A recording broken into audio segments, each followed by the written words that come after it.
name is Kelly Busey, and I'm the Communications Corridor Liaison for Slaughter Lane. I've been with the Corridor Program Office for about 2.5 years.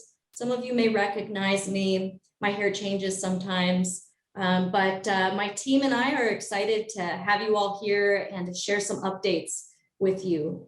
In light of the current COVID-19 restrictions and out of safety precautions, we're doing this virtual meeting. We wanted to uphold our commitment to share relevant information about the corridor construction program's plans for Slaughter Lane. So we're excited to have our first virtual coffee on the couch.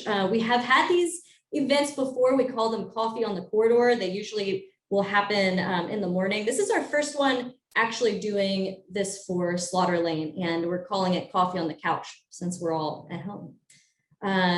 Again, since this is a virtual event, bear with us if we have technical difficulties. I appreciate your patience. And again, we are recording this, and the event videos will be popped up onto our Slaughter Lane project page. So you can also view this entire thing online after the event. All right, good deal. All right, Tricia, we can go ahead. So today we're going to introduce you to a couple members of our Corridor Ambassador team.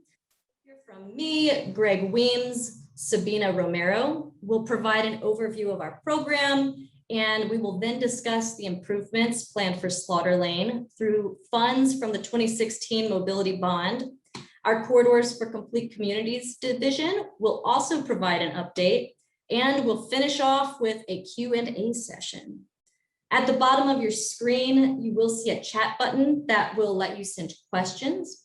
I'm sure you may have some questions and comments as we move through the presentation, so please feel free to submit those through the chat.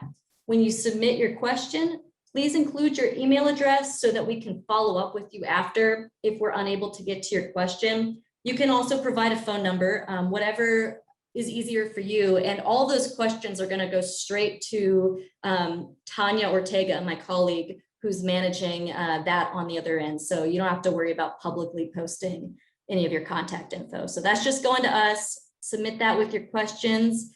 And like I said, Tanya will be tracking and collecting the questions and comments. And at the very end of our presentation, we'll get through as many of those as we can. As I mentioned, our presenters today include me, Greg, and Sabina. Greg Weems is the project manager for Slaughter Lane, and he will be giving us an overview of the planned improvements. Sabina Romero is the manager for our Corridors for Complete Communities division, and she works across all 9 corridors of our program. As I already said, my name is Kelly Busey, and I am the Communications Corridor Liaison for Slaughter Lane. Behind the scenes, we've got Tanya Ortega and Tricia Rangel, both a part of my communications team, who will be capturing your questions and feedback. We also have behind the scenes some folks to help answer questions at the end. That includes Randy Harvey, Jim Evans, and Ishmael Galvez. We also have our Slaughter Lane design consultants in the room, in the virtual room, Arnold Ashburn and David Hawley. And the folks presenting and the folks behind the scenes will be available to answer questions submitted during our Q&A. A lot of you probably already know about the Corridor program, but I'd like to give a brief overview for those who may be new to what we do, or maybe it's been a while and you need a little refresher. Essentially, in 2016, Austin voters approved a $720 million mobility bond. That bond provided $482 million for safety and mobility improvements to Austin corridors. The Corridor Program Office, or CPO, manages the design and construction of much of the 2016 mobility bond funded roadway improvements. A big part of CPO's work is centered on the Corridor Construction Program. The Corridor Construction Program is receiving a lot of the 2016 mobility bond money to help provide improvements to 9 major Austin roadways. Slaughter Lane is one of those 9 corridors. The goal of the 2016 Mobility Bond and of what we're doing with the corridor construction program is to provide road infrastructure that improves safety, mobility, and connectivity for all people commuting through Austin. Our infrastructure projects are going to include things like new traffic signals, sidewalks, bike lanes, and more. Since 2018, the Corridor Program Office, or CPO, has been in the design phase for these improvements planned across the 9 corridors. We have been collecting engineering data and community feedback so that we can prepare to build these projects. A bulk of the construction of corridor construction projects across the 9 roadways will occur between 2021, so this year, and 2024, and work will be phased and sequenced to minimize construction impacts. Kelly, can we slow down just a little bit for the interpreter, please? I can, yes, yes. You always talk faster than you realize, so I'll thank you. Before we dive in to the Slaughter Lane improvements themselves, I want to talk about the need for these improvements. The Slaughter Lane corridor has been identified by Vision Zero as a high crash corridor, and it's important we address those safety needs. Vision Zero data notes that from January 2015 through December 2020, there have been 3,115 reported crashes along Slaughter Lane. Of those crashes, there were 7 fatalities, over 400 confirmed injuries, and over 50 crashes that involved pedestrians or bicyclists.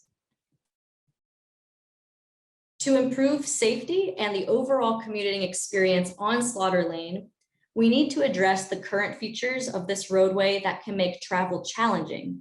Slaughter Lane is about 10 miles long, and right now some of the intersections lack updated traffic signal timing or efficient turn lane configuration.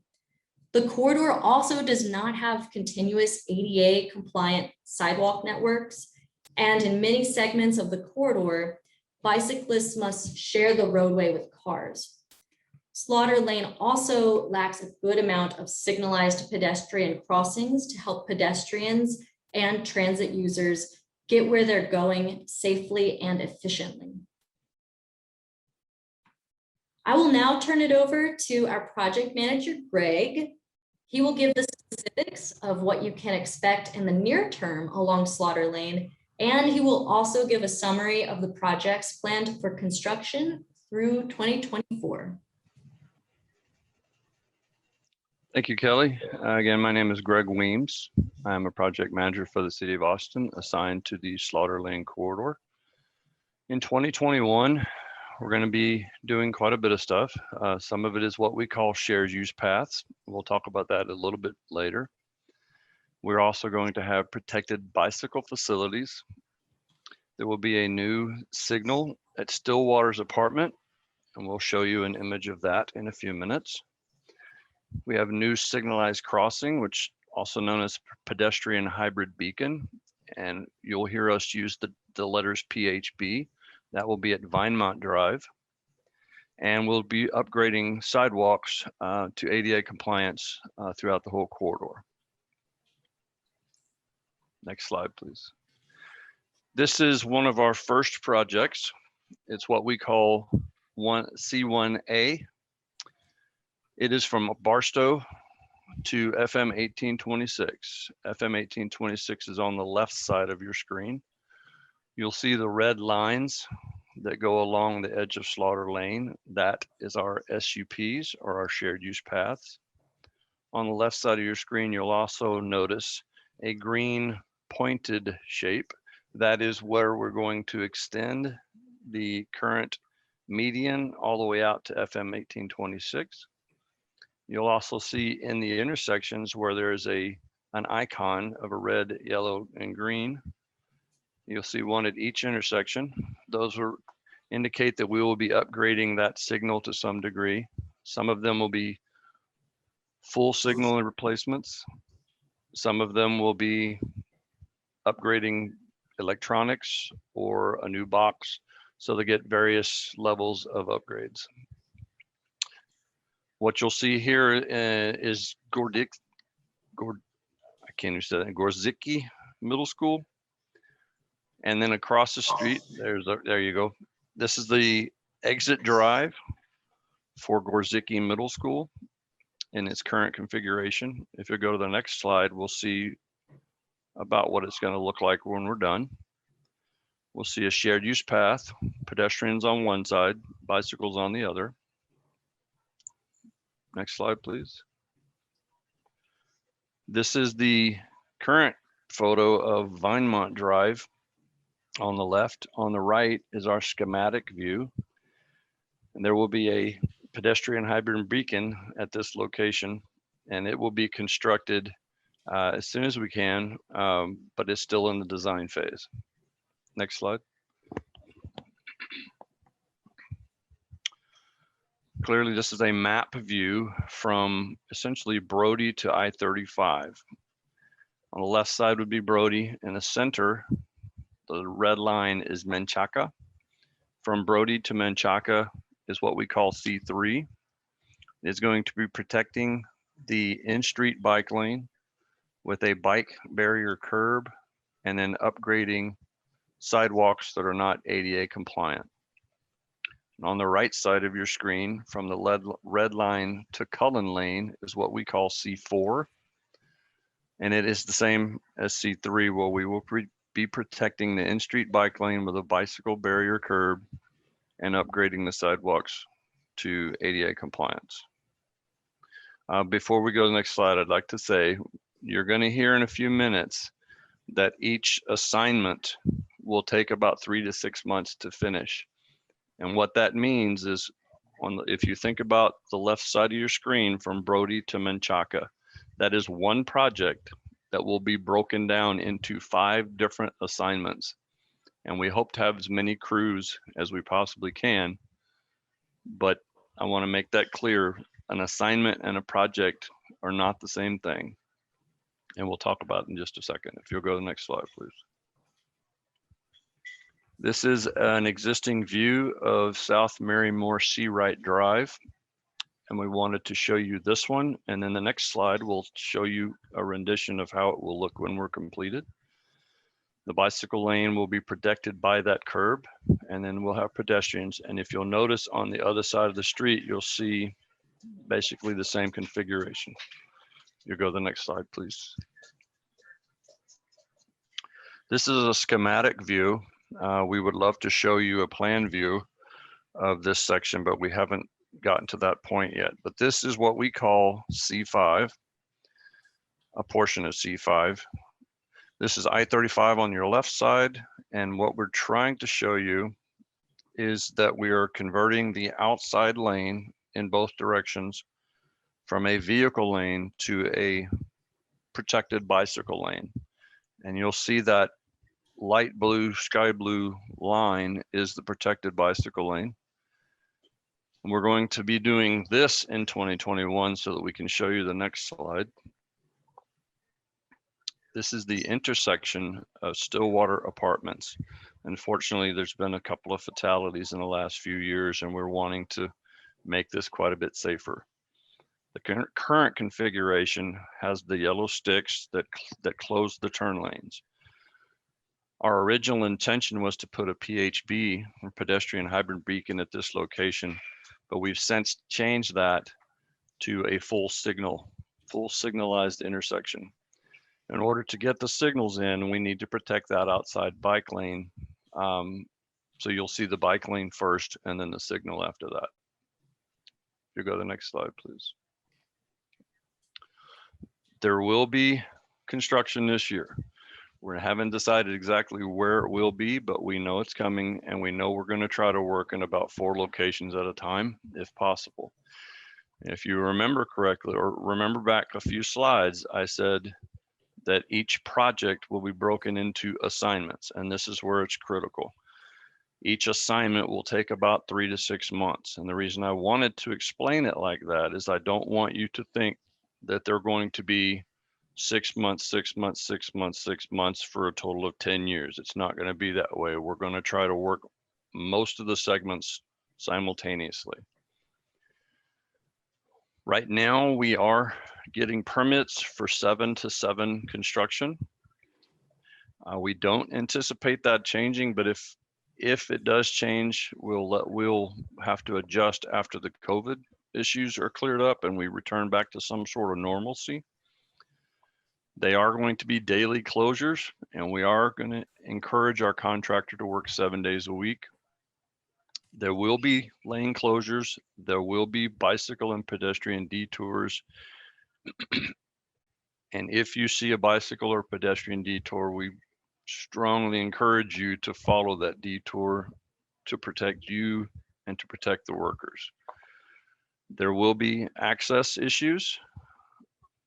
If we are redoing a driveway, we may have to block your driveway for a day or two. We're still trying to work out the fastest method of doing that, but you need to know in advance that there will be driveway workings. What you're going to see are continuous, what we're trying to work on, or we will complete, is a continuous ADA compliant sidewalk system and a continuous bicycle facility system. And in some cases, they will be shared use paths.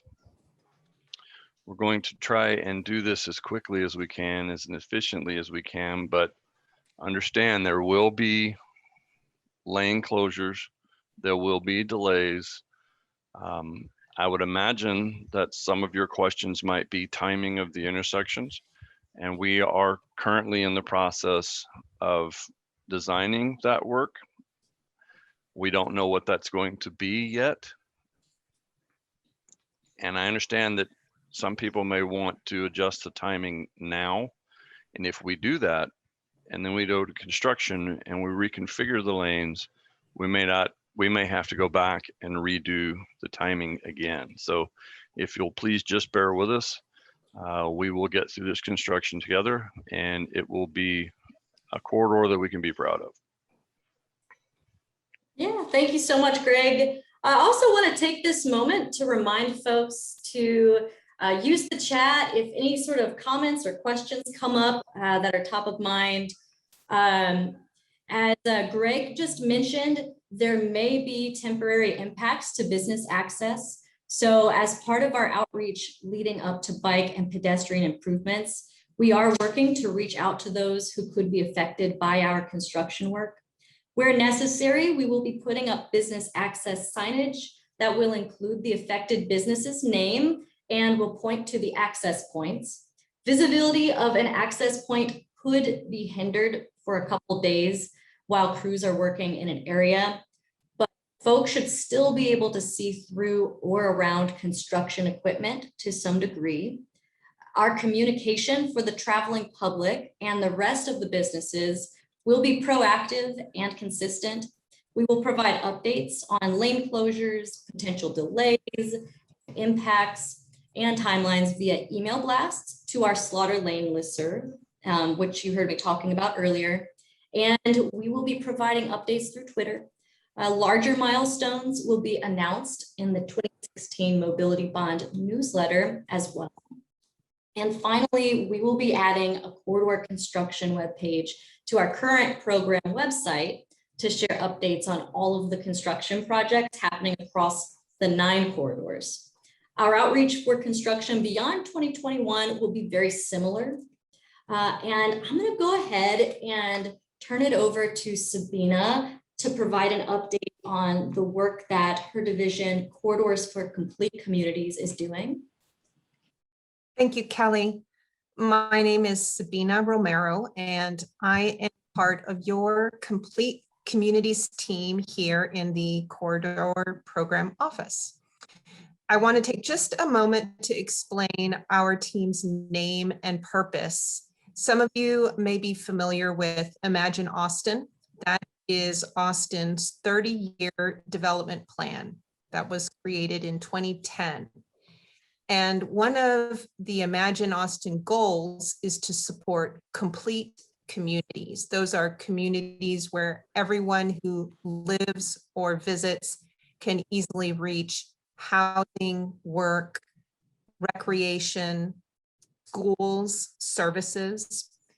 And when council created this construction program, they asked us to give special attention to supporting Imagine Austin's Complete Communities goal. So our team within the corridor office makes sure that there are sidewalks, paths, roads that support your connection to housing, work, parks, art. In this slide here, this is the one that Kelly showed you earlier. Part of the reason that we include a map of all the corridors, even when we're talking about just one, is to emphasize that we are looking not just at the communities on Slaughter, but how you as a Slaughter resident or visitor might want to reach any of the other corridors that we're working on. Next slide. So there are so many community centers along Slaughter that we are keeping in mind. And this map here shows you examples of, for example, the blue tags are destinations along Slaughter.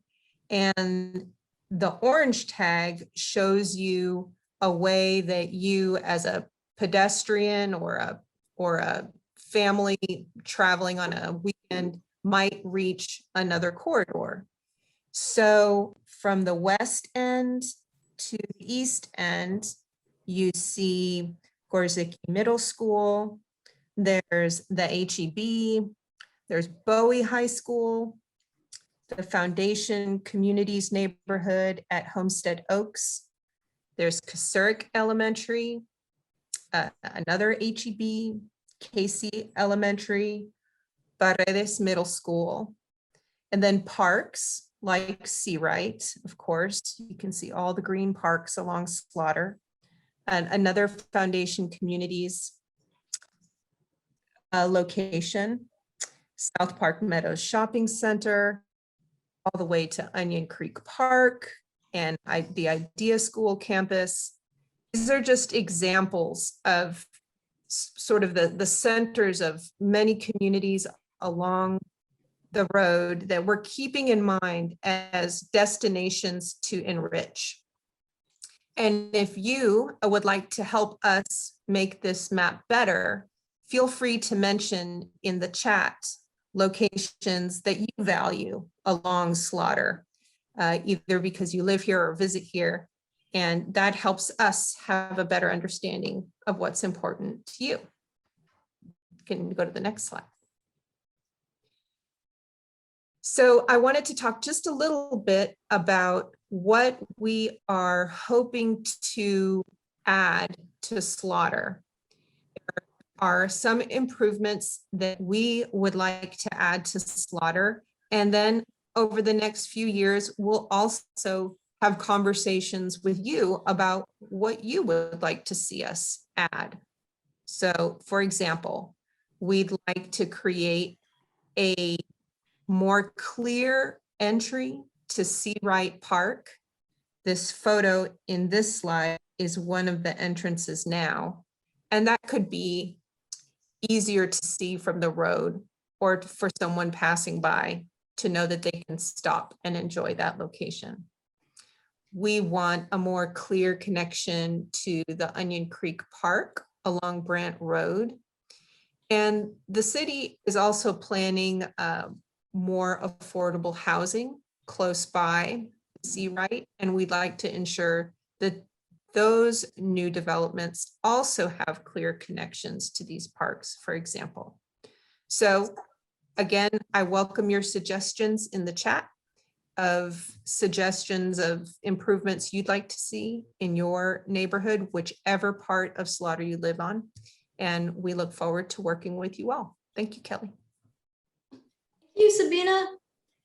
All right, we're nearing the end, everyone. I just want to say that to stay up to date on construction, you can use this QR code right in the corner of your screen. That'll take you to our newsletter sign up. And some of you may have gotten notification of this event through our email blast. And that's what we use for a lot of our notifications around construction updates or outreach updates. You can also email us at slaughter@austintexas.gov. You can give me a call at 512-974-2615. And if you are a business owner or a property owner who lives in the area or may have concerns that we may be impacting or affecting you in some way with the construction that is planned, definitely reach out to us. We're doing the best we can right now to meet with folks one-on-one.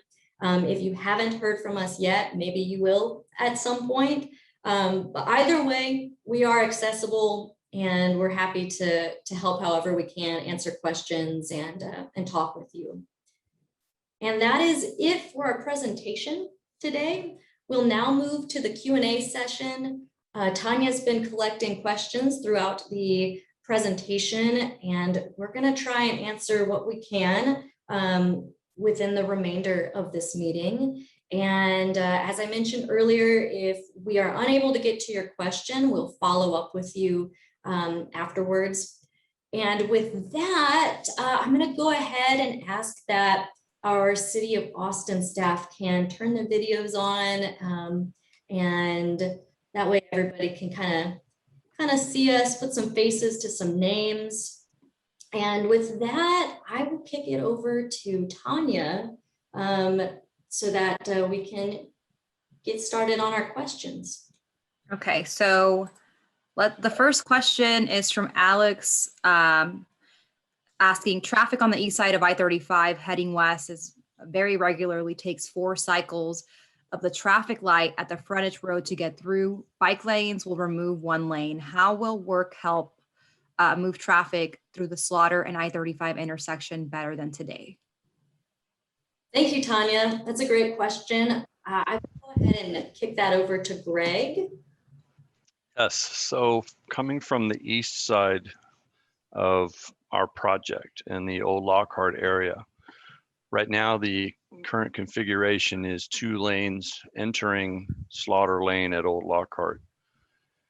And as it progresses through to the Onion Creek overpass, it spreads out to 3 lanes, which encourages people to split into the 3. They accelerate up.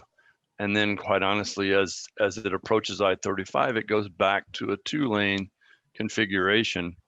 And just by the nature of that design, creates congestion. We are going to take that outside lane, create a bicycle lane, which would then force cars to maintain that 2-lane approach. And we will be looking at the intersection for timing to see what's the most efficient way to get cars through there. We are very well aware that it does take several light changes to get through there. We are aware of that. We are working on that.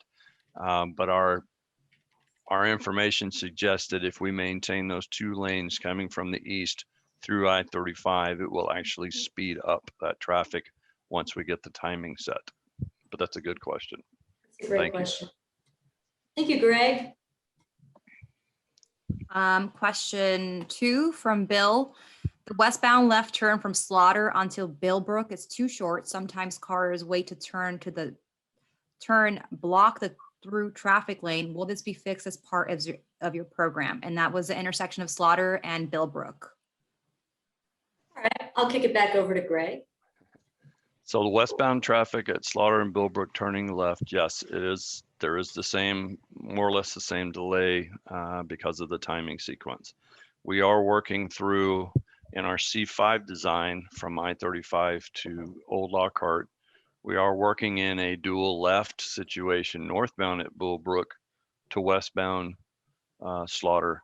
But again, as we get through this, we'll start doing the timing and start upgrading the signals. I believe that intersection is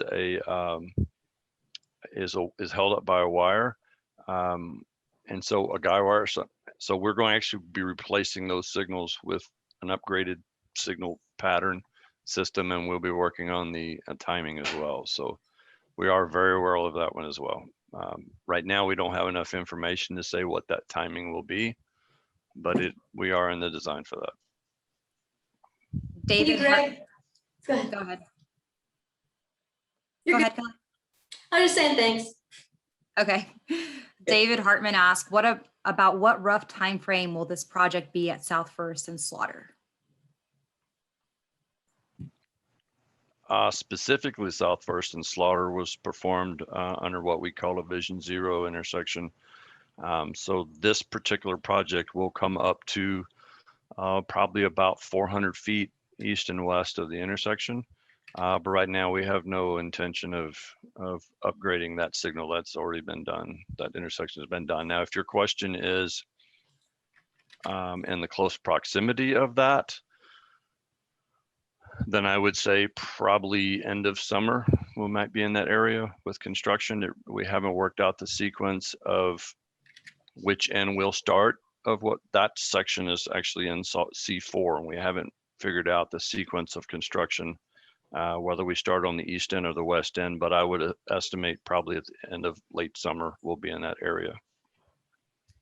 And Horatio asks, will there be an upgrade to the intersection of Slaughter and I-35? I feel like if you want to talk about that again, I know you talked about it a little bit already. Yeah, I can do that. So I-35 is actually a TxDOT highway, right? We don't have the authority to fix the highway, but we are going to be looking at signal timings on both sides. The design for Cullen to I-35 is to create a right turn lane eastbound on Slaughter to southbound on I-35, the frontage road. We're looking to place some shared use paths underneath the overpass, but the reality is I-35 proper is not going to change much. That's an I-35 corridor. Next question is, when will they begin construction on Vinemont PHB? Once started, do we know how long it will take to complete? The Vinemont PHB is being designed and actually, as I think is in review now. Randy, if you're here, maybe you can answer when it might be in the construction portion of that. I'd have to check. Let me check on the schedule and see where that's at while you answer some other questions, and then I can get back to you. I know we are currently working on the design, and typically it doesn't take a matter of a couple of months to actually install a PHB once we actually get out into construction. It really kind of depends on the level of potential, utilities that are existing there that we may need to adjust.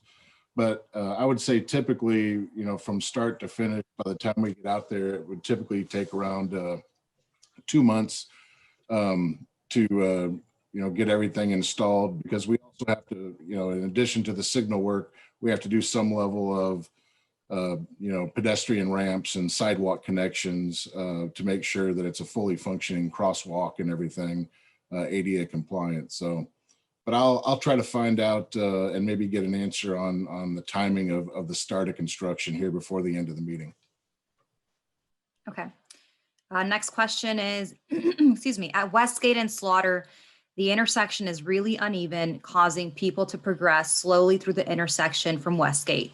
Will that intersection be changed? Westgate and Slaughter. Yes, the intersection will be changed slightly.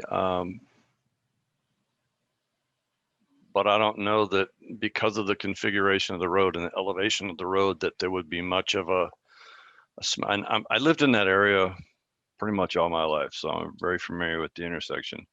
And I feel like you're saying as you go south on Slaughter and make a left-hand turn, there's a dip in that roadway. And the short answer is that we can look at it, but I think the elevation changes are too steep that we won't be able to make a flat surface. Arnold with AECom is here. Do you want to try to add anything to that, Arnold, or can you? Yeah, I don't think I can add anything to that. I don't think we're going to plan to do a lot of elevation change at that intersection.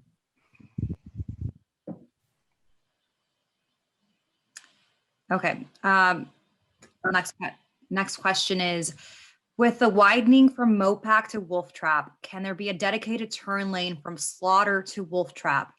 That, that corner is a very hard right turn and usually has cars parked along it that causes turning cars to have to slow down more than usual, which in turn causes cars behind you on Slaughter to have to brake to almost a full stop. And that's again, Mopac to Wolf Trap.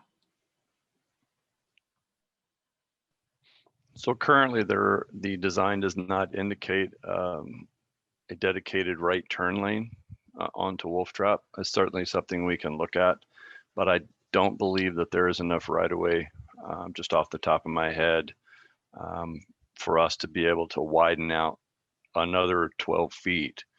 Bowie High School has a major construction project going on, and we can look into that and we'll make a note of that, but I don't believe there's enough right of way to do that. I'm not saying we can't, but we'll have to look into that. That's a good point. I didn't realize that was an issue. But I think we're pretty constrained by the amount of property that's there. So Betty is asking, will the bike protections narrow the existing lanes? There are already dangerously narrow. Some cars and trucks have side mirrors that extend over the lanes.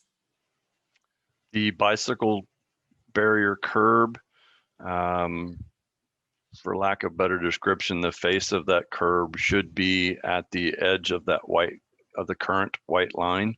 There might be spaces where we might end up having to take a little bit of it, but there's a minimum requirement that we can't cross as far as the lane width, and we will not cross that. In most cases, we're taking, rather than a 7-foot protected bike lane, we're dropping it down to a 6.5. I think that's as thin of a bike lane that we go, but there are minimum requirements for traffic lanes at that speed, and we will not be allowed to make them any more narrow than those requirements. Kelly, I don't know how much more time we have. Should we keep going with the questions?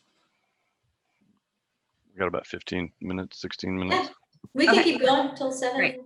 So Heather asks, is there a traffic signal at Zuniga or Norman Trail? If not, will you consider one? It's barely safe now turning left out of Sendera South. It will be less safe to cross 3 lanes of traffic without a signal. At least one of these cross streets should have a signal. If drivers must turn right to leave their neighborhood, how far away is a safe place to make a protected left turnaround? The next intersection is with Bowie High School. That doesn't seem like the best place to have a lot of people turning around. That is a very good point.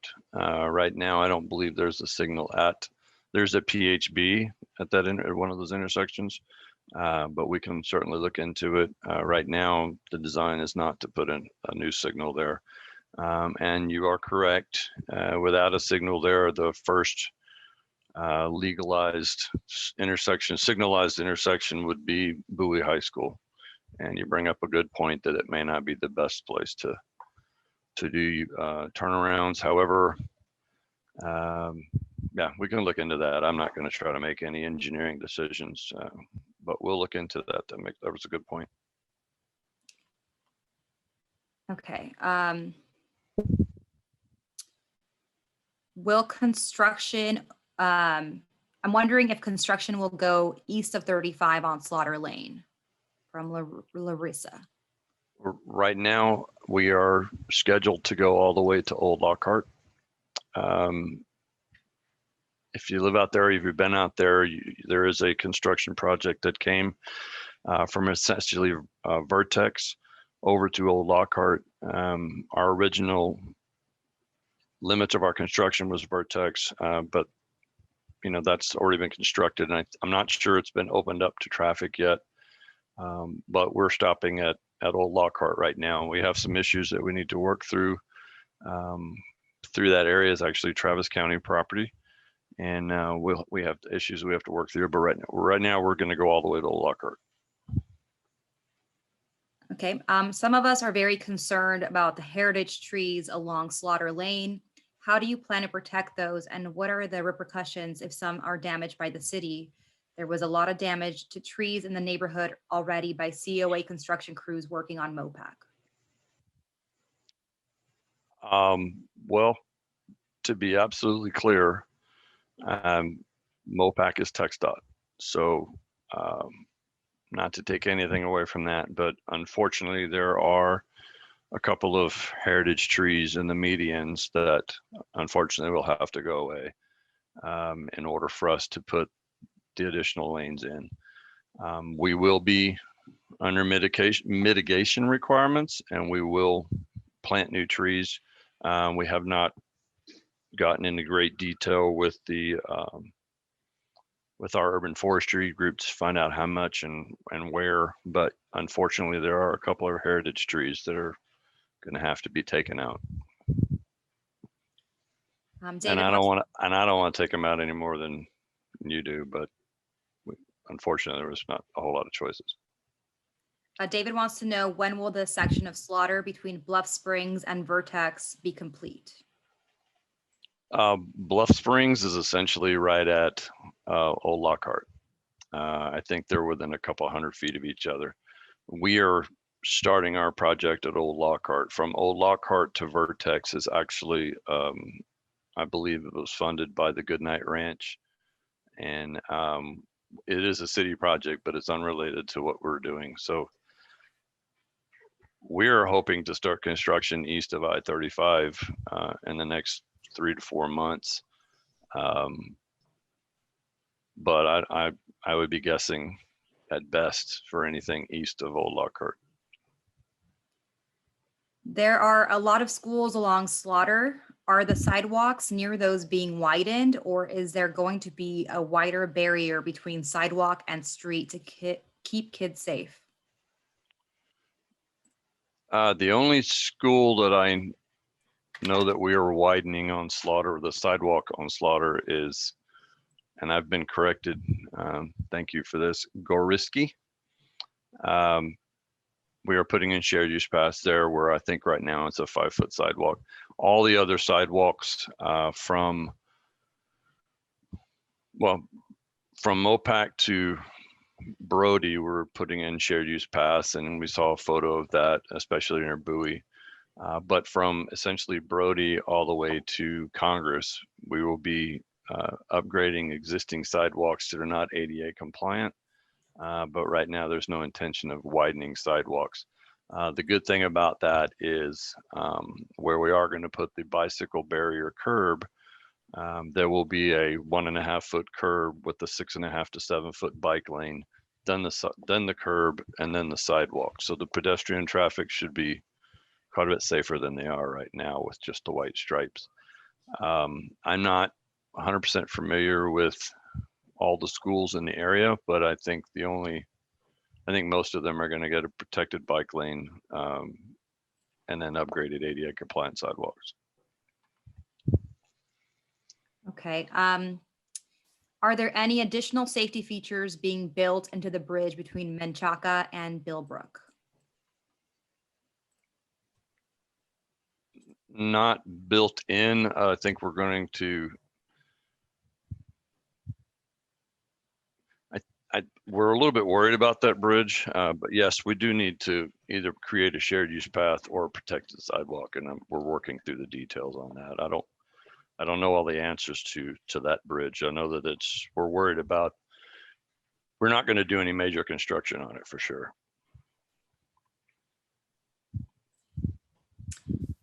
Okay. What are the plans for the old Lockhart Road and Slaughter intersection in regards to a light system? Travis County is in the design phase for widening Bradshaw Road into a 4-lane divided road with sidewalk and bike lanes to River Plantation Drive. I'm not sure those roads. I know that Old Lockhart, eventually there is a plan in the works for a signal that is part of the Goodnight Ranch. I don't know their schedule.